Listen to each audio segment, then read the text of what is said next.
skoft op de squalemienskip Anna Maria van Schuurman in Frensje. Zo'n simmer mij de 1200 leerlingen op het terrein van de squalle geen sigaretje meer opstekken. Dus zie zij een oorplakje. Mij ligt het chins in. Wat vies er nou van dat je op squallen net roken moest? Het zie ik niks, maar ik vind dat je dat zelf mag bepalen. Maar goed, het is wel zo. Wat dorst dan? Een oorplaatje zie ik. Je bent het al wat, hè? En wat voor plakje zie je dan?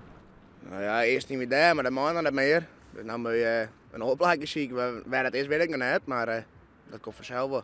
Tiental en bijen stekken de dieke oer naar de supermarkt. Om daar een broodje, snoppersgwort of drinken te keepjen. En ontjuster om een sigaretje op te stekken. Maar dat wil de eigenaar net langer leien. Er had wel even sprake van geweest, maar daar werken we niet aan met. En we sturen ze dan gewoon even de andere kant op en dan lopen ze gewoon door. En doen ze dat ik? Luisteren ze naar jou? Ja, zeker. Dat is geen enkel probleem. Als je er even op aanspreken, dan gaan ze zo weg. De directie erkent dat Ben nou de buurt ingaan om te smoken. Maar vindt dat het probleem beheersbaar is. Wij kennen dat in principe natuurlijk van al uw terrein kunnen we dat net zien horen, maar we staan er wel voor. En we hebben zijn, voor u geldt het smokeverbod tijdens lestien, dus als we het joggen, ja, dan spreken we ze gewoon. En dan ben ik meestal van uw squallen.